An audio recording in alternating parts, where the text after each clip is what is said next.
We are back for another podcast pre-2022 Equity Crowdfunding Week session here on Discover the Future. Today we are talking about the cloud-based securities and the solutions that are changing the world. And we have the one and only CEO, Rick Bentley of Cloudastructure. And then we have Vin. Vin, I always say your name wrong, so give us your introduction and tell people how to say your name. That's all right. I'm Vin Narayanan. I'm the Vice President of Strategy for King's Crowd. And yeah, we love startups. Let's dig in. Yeah. So it's really cool stuff, man. And I'm excited to have this conversation for one. Two, because we have the conference coming up. Rick, you and your team have been heavily involved in the conference and putting this together. Some exciting things coming up. So can't wait to get to that. But how are you guys doing today? Like, where are you guys at? Rick, I see this beautiful, a whole bunch of livelihood back there. Tell us what's going on. And where's our little friends? Our little friends, they're not walking by anymore? Yeah, I got some cats around. So I had the younger, hotter fiance who became my sugar mama. She was at a company that went public, and she hadn't been to Hawaii before, and I took her like 5 years ago, and suddenly she had the big IPO cash out. She's like, I want to buy a house in Hawaii, and I said, baby, I love you. Yeah. And you're there with what appears to be multiple cats, not just one. Yeah, so, upside downside, right? She also had never had a cat before until she met my cat. That cat has since passed. And since then, I think we're up to 11 cats right now. We just had 4 kittens, so Man, 7 became a full 11. house. And yeah, Are you hanging on to the kittens, or are you giving them away? Are you asking me? I'm asking her. Man, funny. I thought it'd make a lot of sense to keep one maybe and give the rest away, but I think she's already in love with all 4, and so we got 11 cats now. You gotta stick with it. Well, good, man. You gotta take good with the bad, man. Good. Well, listen, so a lot going on, a lot of cool things, a lot of great information to know about Cloudastructure. So, I kind of want to just dive right in, right? So, tell us a little bit about Cloudastructure. Tell us a little bit about the history and what people should know about, what you guys are doing. Sure. Well, a long time ago, back not long after the .com boom, I was doing a startup that was backed by SoftBank. And we had offices south of Market in San Francisco with the hardwood floors and the tall ceilings, kind of the converted loft space, right? And we had access control. We had a guard at the front desk. We had an alarm, and then we had cameras in the building. But that didn't keep someone, dressed like any of us, from walking in around noon and picking up someone's notebook computer and walking out, right? So we knew the landlord had cameras up, so we went and asked him what's going on, and he came back and said, someone had unplugged the recorder to plug in the vacuum cleaner, and so there's no recordings, right? I'm like, well, that's kind of goofy, right? Here's this mission critical system in the building, and it's not monitored, and everything's on premises. Why'd you buy such a crappy system? He's like, man, I am running Class A property in the hottest real estate market of our lives, in the hottest, most expensive place on the planet. I'm the definition of price insensitive. I just bought the most expensive one. I'm like, okay, well, note to self, this industry needs a hand at some point, right? Yeah, so the whole idea of Cloudastructure is we take that video, we push it to the cloud. Building burns up, blows up, burns down, the recordings are in the cloud. And then we found after it's in the cloud that we had a really unique advantage when it comes to computer vision, because we had access to the really big, expensive computational clusters to do the computer vision, to identify all the objects in the video, to recognize all the faces, to grab all the license plate numbers, right? If you're doing it on the camera, you got this teeny little chip, right? That's really expensive on a per camera basis. If you're got an NVR, you got some Windows machine out there that's just, not that hot of a box, right? But if you've got it all in the cloud, man, we can get big GPUs fired up and crunching that data. And so we got a unique advantage when it comes to the computer vision. Wow, man, that's great. Yeah, so to me this is interesting because you've actually got 2 parts of the market covered. You actually have the cloud storage covered, and then you have the security expertise aspect of this covered as well, which makes you fairly unique in the marketplace because usually you get one or the other, but not both. Right. Yeah. And we're adding a third. And one thing we found that's really important to people is there's this AI can do a lot, right? So here's just a simple one. Hey, you got a 100 camera system. That's cool. Show me what happened in the last 24 hours. You're like, you mean look at all the video? Yeah, like tell me what's going on. Like we had a big incident going down. I want to know everything, right? So, well, that's 3 8-hour shifts to go through one camera for 24 hours, right? And then you've got 30 days, or sorry, then you've got just 24 hours, right? You got 100 cameras, so you've got 100 cameras times, you got 300 person days to get through that video, right? It's kind of crazy with just 100 camera system. You had 100 cameras, you can't see anything. But because we can just say, hey, show me all the video with backpacks, or this guy, or cars, or people with dogs, or people without dogs, or dogs without people, or whatever you're looking for, right? And we can show you just the video on that, like instantly. And so that's great, but there's still this that's where the AI ends. So where does the human begin? And guards are an interesting feature of our society, right? They might be asleep at the desk. They might be doing something else. They can't be everywhere at once. But we set things up so that the remote guard only gets notified when something's going down on premises. So it could be, hey, if someone crosses the line into the lobby, that matters. When they're walking back on the street, that doesn't matter. So that's just one example of where the AI can make it so the human can actually watch it all. Because even if you had 100 guards in a remote center, they get bored, they tune out, right? But we can make it so, hey, if someone walks into the lobby between 10 p.m. and 5 a.m., that's when the remote guard comes on and watches the from the human aspect, right? That's where AI meets real eye. Do you do any? I mean, you do Internet of Things stuff. How does that work? So we have a access control system as well. We haven't been promoting as much lately. We're moving from an old system to a new system on it right now. It comes back and says, hey, you've got these 300 devices. You probably knew about 100 of them, right? That people brought to your network. And one's the fish tank and one's the printer. And these 7, though, have a real vulnerable security exploit that you should know about, right? So that's the IoT side of things as well. Wow.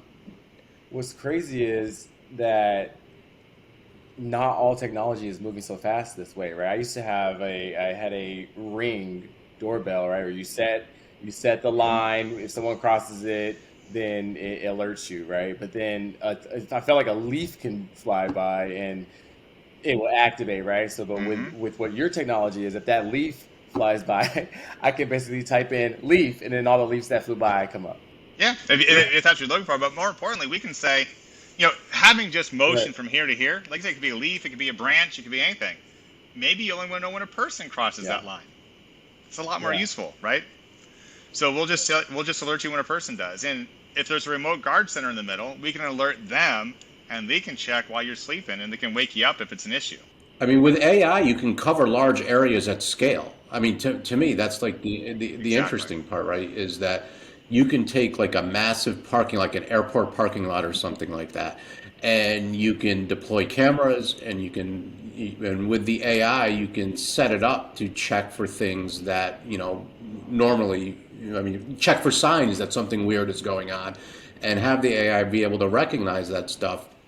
And it sounds like if you've got that set up correctly, then you've got remote guards that you can send out there, but you're also reducing the need for sending people on foot patrol. You're also reducing maybe your personnel costs. There's a lot of ways in which this can be deployed to really change the way a business runs and the way a business is profitable. Yeah, absolutely. Guards are deceptively expensive. Let's do some math. You want a guard on the front door.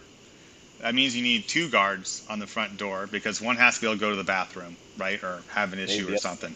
So that's 2 guards on 3 8-hour shifts per day, 7 days per week. So pretty quickly, like, oh, it's $250,000 a year to have someone watch that door, right? If you really want to do it 24/7, it becomes impractical really fast, right? Even for big companies like Apple and Google and these other ones who you think have unlimited money, you can't put humans everywhere. So the artificial intelligence meets the human intelligence, right? And that's where we come in. We try and get that gap as narrow as possible, but you still want humans in the loop, and you prefer them to be in a call center somewhere and not on premises bored 99.99% of the time. Yeah.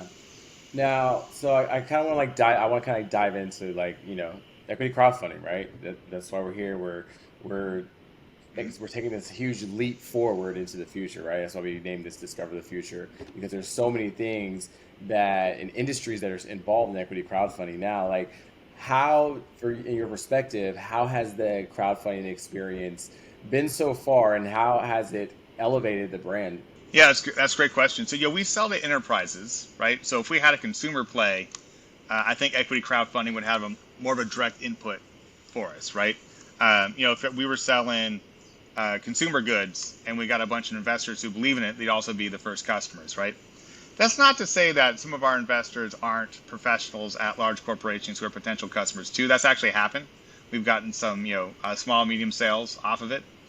But what's been most interesting for us, or at least for me, for equity crowdfunding, is as I mentioned, the last company I started was backed by SoftBank, and after a long fuse, it was bought by Uber. Right? It was the Silicon Valley VC model that all entrepreneurs have chased probably at some point in their life, right? But that's a really binary outcome, the VC landscape.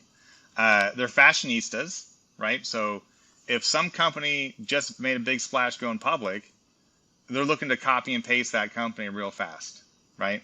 And if you say, "Oh, I got this new deal," they're like, we're looking for this right now." You can have the best deal on the planet. If you're just not in fashion at that minute, you're just not going to pick it up, right? Whereas with crowdfunding, I think ironically, the ecosystem's more rational, right? They're not, each retail investor is not trying to out impress the other retail investors like VCs are, right? Hey, we got in on this deal. Now we got an Airbnb like deal. Now we got a Facebook like deal. Now we got a, whatever the big company that IPO this week is, right? FinTech, whatever. Um, no one gets fired in the VC space for doing what everyone else is Mm. doing. So they just tend to do what everyone else is doing, right? And if it doesn't work out, they go, that's what everyone else is doing. And sorry we didn't return capital this fund, right? And I think with equity crowdfunding, it's really is the power of the masses, right? It's the collective hive intelligence of the community, and it's like, no, I get that. That makes sense. So you touched on a couple themes, which is, there's the copy and paste sense of business, and the crowd is a little more sensible and grounded. And so I just want you to maybe dive into a couple examples of, what you've run into, where you've seen the crowd asking sort of interesting questions that you wouldn't get necessarily from the VC universe. And then the other thing is just to give people out there an idea of what it's like to raise. I mean, how much time is required to put into crowdfunding raise, how you manage it, how you think about going about doing it, because the process of raising from a VC is very different than the process of going through equity crowdfunding. Yeah, for sure. So I think the first thing that people don't realize with venture funding is it's good old American know who, right? It's not know how, it's Yeah. know who. Who's going to introduce you to the partner at every fund, who, by the way, only you and another 1,000 entrepreneurs want to go pitch him today, right? And if you don't have that intro and you're just knocking on the front door, maybe it can work. I haven't seen it work, right? Everyone's been connected in Silicon Valley one way or another that I've seen, right? I worked there for 25 years, right? Before I got one good company venture backed, right? It was not my first try. So, and that's a lot of going up and down Sand Hill Road with a PowerPoint. Mhm. You know what I'm saying? That is just a tough nut to crack. That's the biggest difference. Is you can equity crowdfund if no one knows who you are, Yeah. right? It's a meritocracy. It's not who knows you, right? And the other one is, the allocation of time. I say they're similar in that if you're equity crowdfunding, you're going to be working at it pretty hard, Mm-hmm. right? But the outcome's not binary with equity crowdfunding, right? So you can go up and down Sand Hill Road and you either get a venture round or you don't, right? But for your Reg CF, it might be either you get $1 million or $500,000, You still getting right? Yeah, you're more likely to get what you put Yeah. into it, and not a 0 or Yeah, a there's a 1, range right? of outcomes, and you can make decisions based on which outcomes that you get. Just to circle back to one other thing that I brought up, which is what sort of questions did you get from VCs, and how did they differ from questions you got from crowdfunders? Okay. So VCs, beside the obvious, oh, how do you know Bill or whoever made the introduction, right? Uh, what have you done before, right? Um, a lot of checking out who you are and if you fit their model. Hmm. You know what I'm saying? With Agri crowdfunding, it's like, well, tell me more about the business. How does this work? How does that work? Who can you sell this to, right? They just seem to be more pragmatic questions, to be honest. Um, I think that VCs, they already have an idea of what they're looking for. They think maybe you got something that matches that. And you come in and they got, two others just like you. They're trying to figure out which one in the space to get behind. Yeah, and something else you said. What I like about equity crowdfunding too is you get to keep the ownership of your company, right, to an extent, but you also get Hmm. to involve those investors in the decisions, right? They get to give you feedback. They get to tell you these different things like, hey, try this. I Hmm. think this would be cool, right? Whereas you don't necessarily get that from the VC side, right? Because a lot of times you get that VC money and it's kind of like, okay, gave you money, now go make me some more, and you're just off to the races with your team and build it even further. But whereas in equity crowdfunding, you get the masses, right? You mentioned having the masses, and I think that's what equity crowdfunding is about. That's how we're going to make equity crowdfunding go mainstream.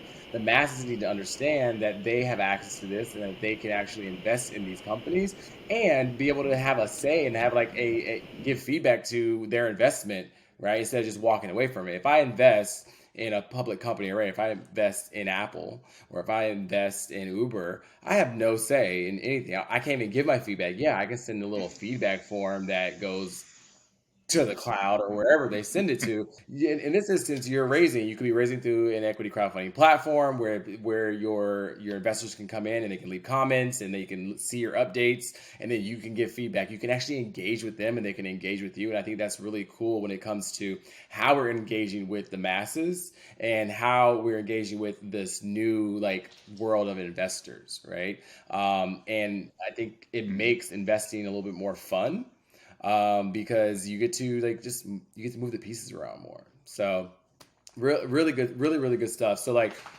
I'm kind of curious to like why equity crowdfunding for Cloudastructure? What made you do that? How was the experience with raising before you decided to do equity crowdfunding, and then why did you decide to do equity crowdfunding as your next form of raising capital? Sure, sure. Well, like I mentioned, last company I started was backed by SoftBank. That was our lead investor and probably the most notorious, notable one, right?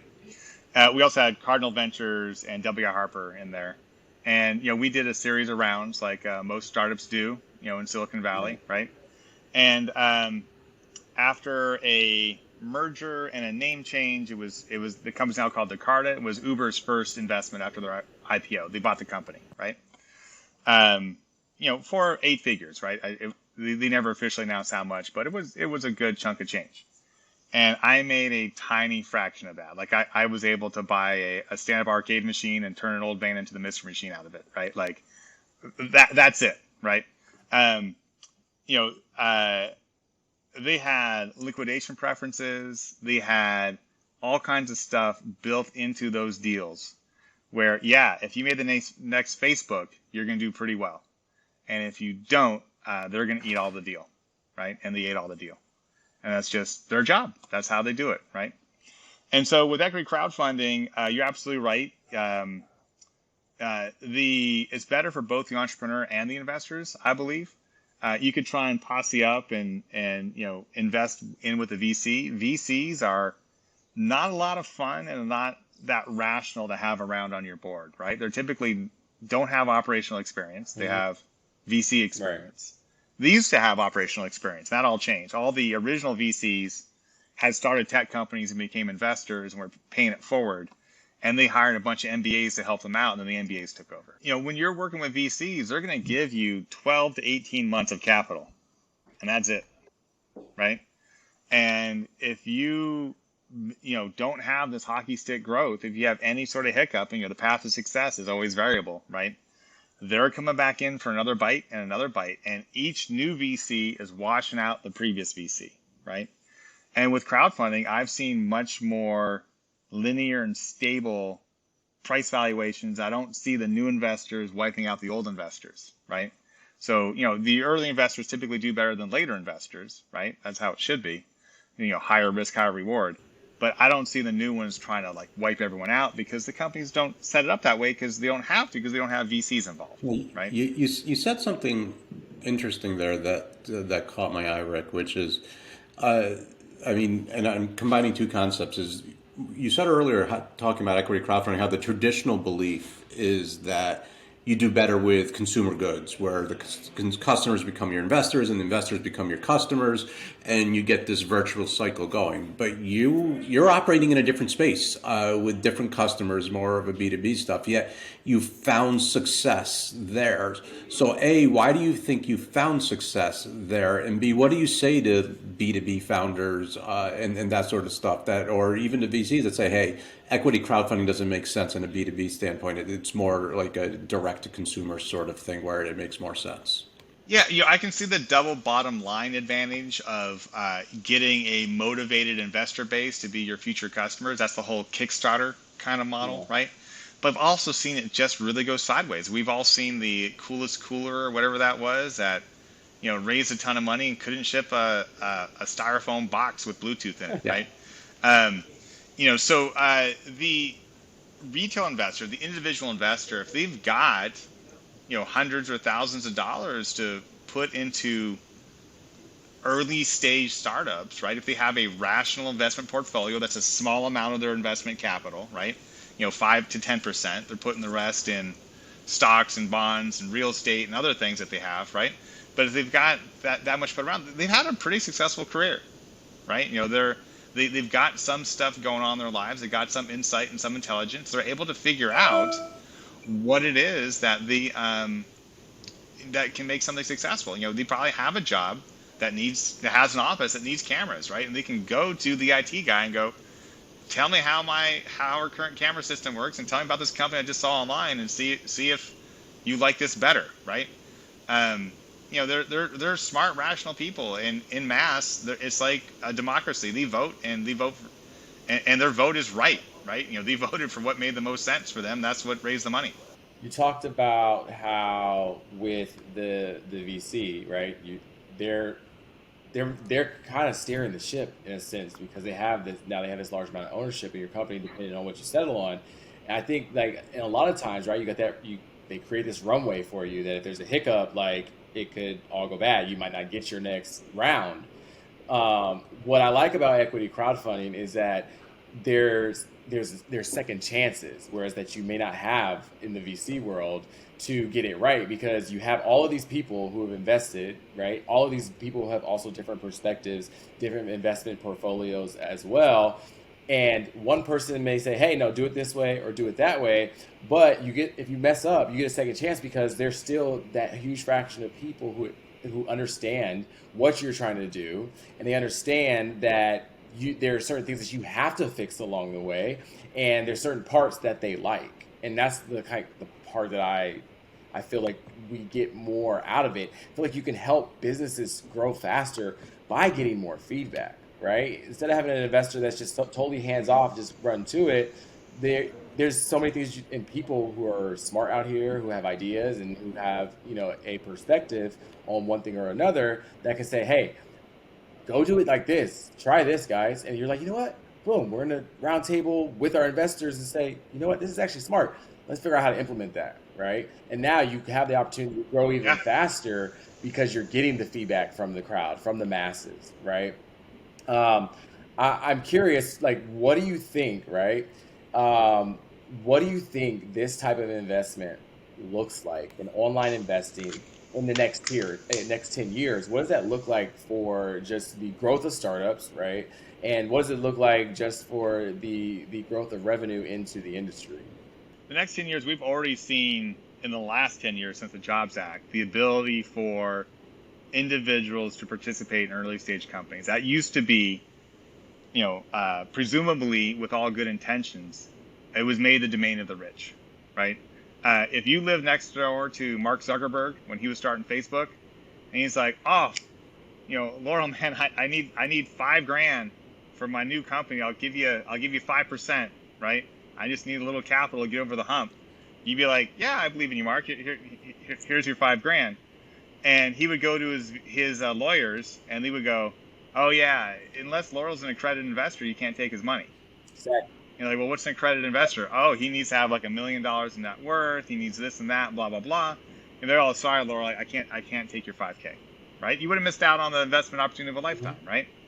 That was done with allegedly with all good intentions. That you can't have shysters around robbing widows of their retirement savings and stuff, right? So that makes sense too.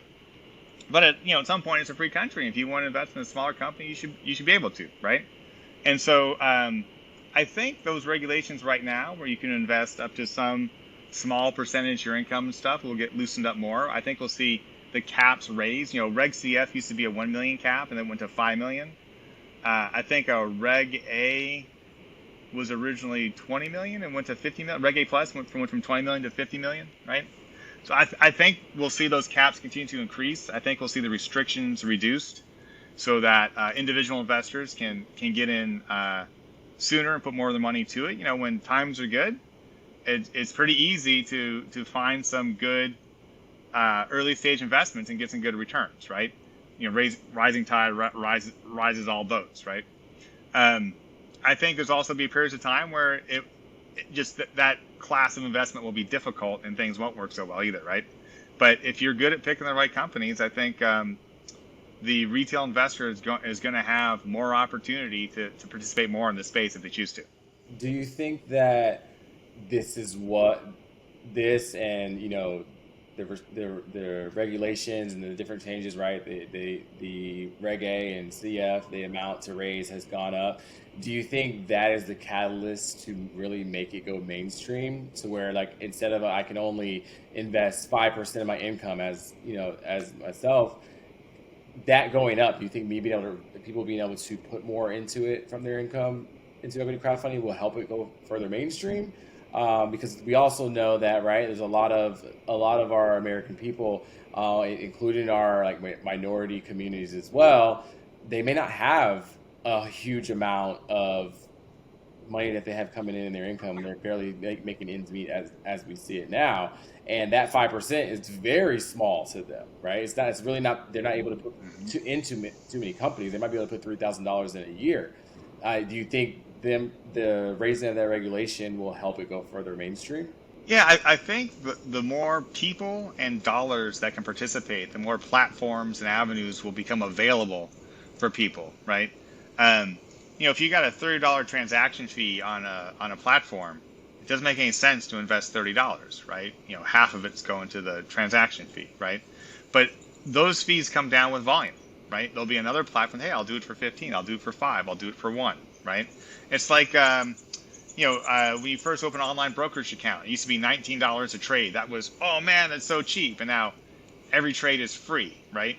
Online. So just more participation reduces friction. How much of this is a generational change? Is that in that the younger you go down, the younger you go generationally, the more interested in and the more excited they are about investing in startups, and the more aware they're about investing in startups. Yeah, I think it's both the startups, but also, this is fundamentally an online investment, right? Mm-hmm. You're not pulling out the newspaper, looking at IBM, right, seeing the stock price, what it was, 52-week high, 52-week low, calling your broker, hey George, I want to put in, another $500 in IBM, right? It's completely different now. Just like kids nowadays, getting all their food on Uber Eats or Postmates or whatever, right? And just everything has just completely changed, right? It's just a very, very different world. People are on their phones, using apps for stuff, or whether it's a web app and it's still on a browser. But people are doing this stuff nowadays.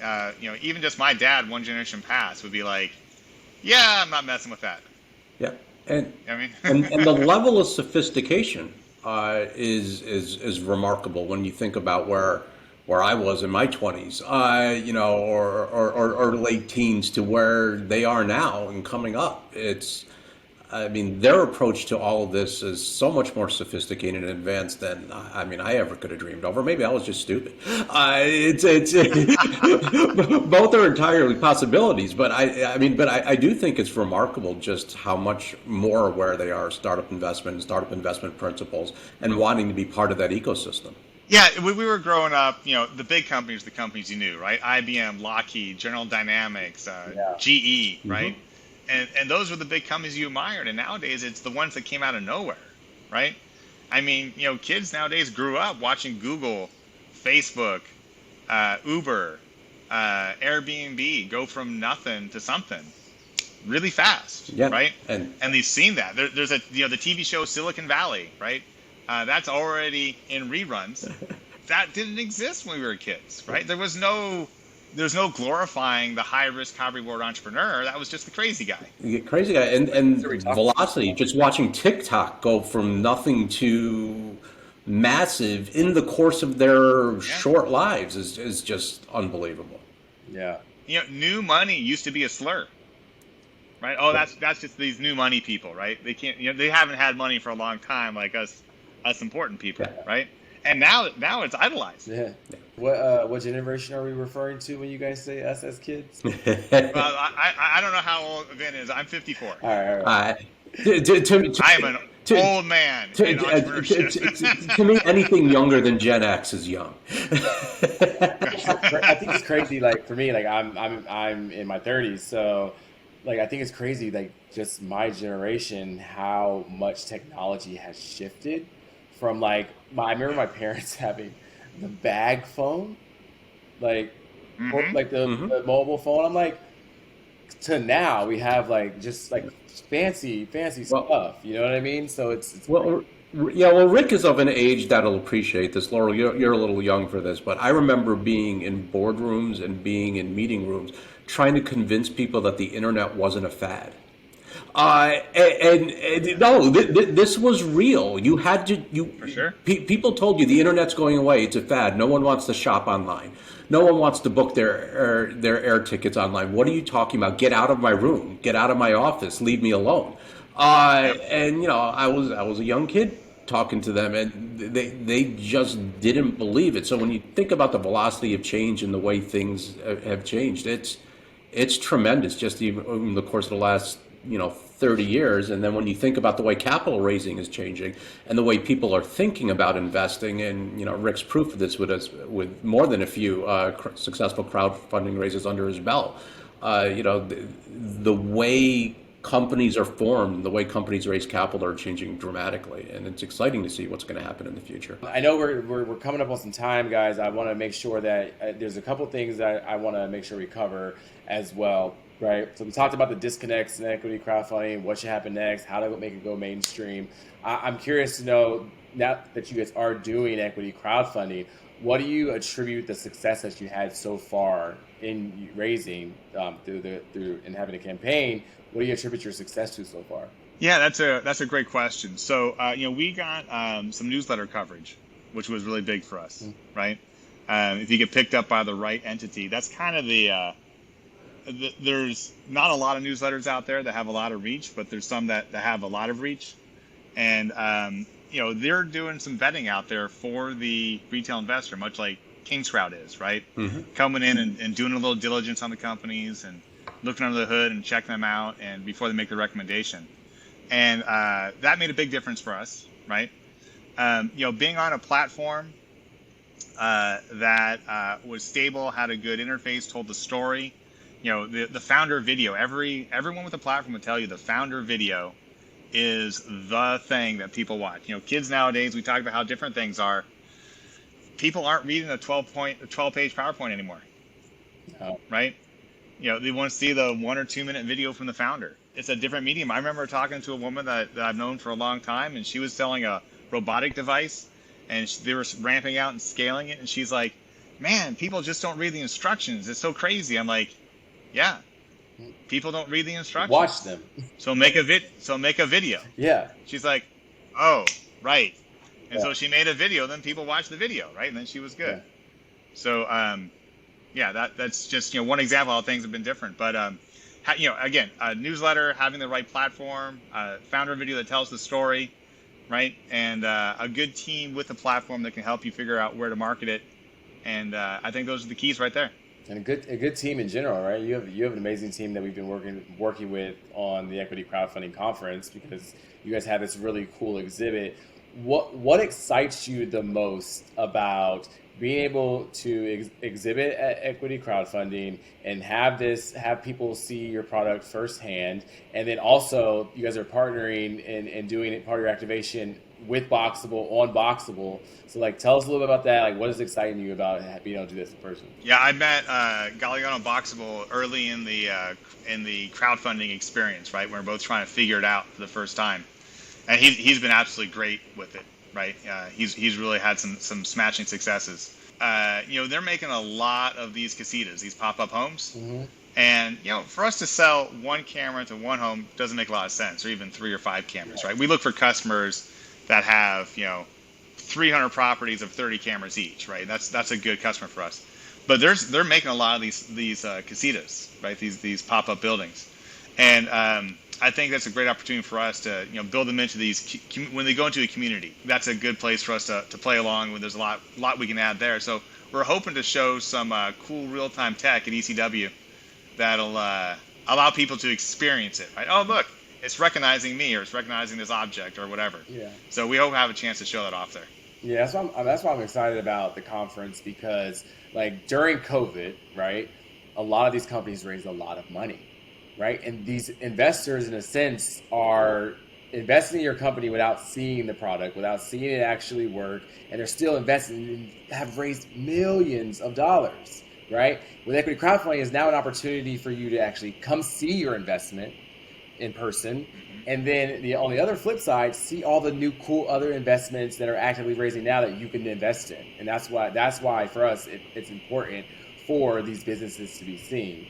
I'm going to wrap up with one last question. I'm going to let you guys do wrap up, and then Vin, if you have any last questions before we roll, what is next for Cloudastructure? And like, what in the next couple of years in your roadmap, what does that look like? And then what would you say to an investor that's interested in investing in you? What would you say to them directly? Well, what's next for us? So we're still at the early stage of growth, right? And you can trade profitability for growth for only so long, right? So we're getting ready to switch gears. We think we found the reproducible, scalable sales model, the right customer base and all that stuff. So we're really digging into that. And then we have to turn it into a profitable business, right? You can't go public, et cetera, until you do that. You can't stand on your own 2 feet until you do that. You can't stop asking people to back you until you do that, right? So turn the corner to predictable growth and profitability is the very next step. And I say to everyone out there, I think we're a great investment. I think there's others out there that are great too. We would love to have your support. We got a lot of stuff online. We got some more stuff coming out before ECW. And I think there's a lot of really exciting things. I think we'll all agree that the future is going to be AI, computer vision, machine learning, that sort of stuff that we're doing.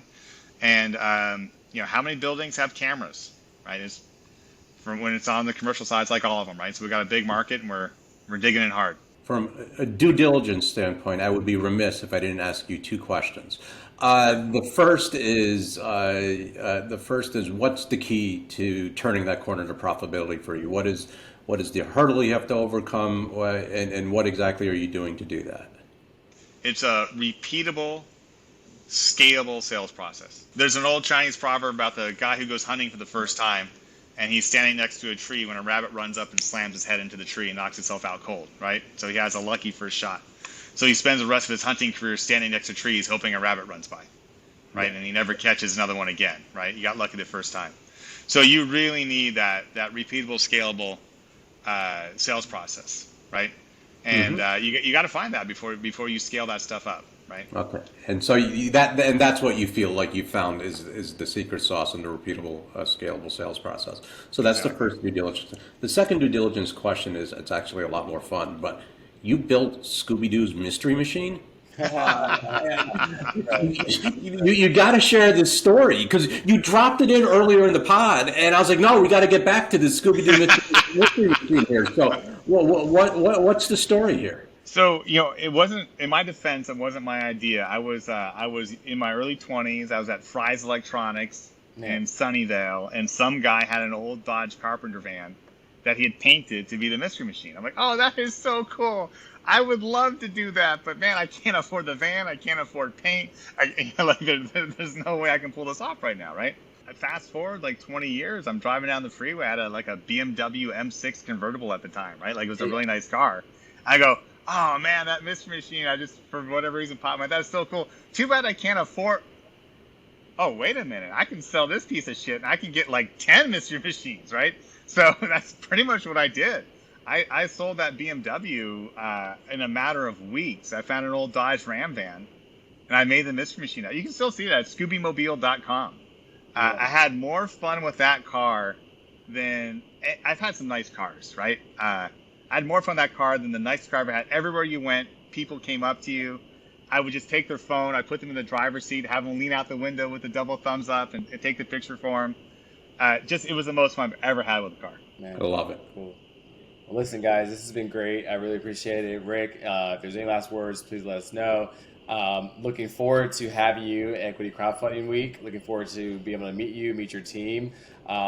If you have not gotten your ticket to Equity Crowdfunding Week, don't miss the opportunity to see really unique investment opportunities for you to create generational wealth, be able to invest in something before it even goes public. Like, you have that opportunity and you get to see them firsthand and how they're doing it. You get to hear from them. The conference we've set up has an amazing storyline that we put together and the way that those tracks run. So check it out. And then, yeah, guys, thank you so much for your time. Thank you for your insight. And yeah, thank you for being here.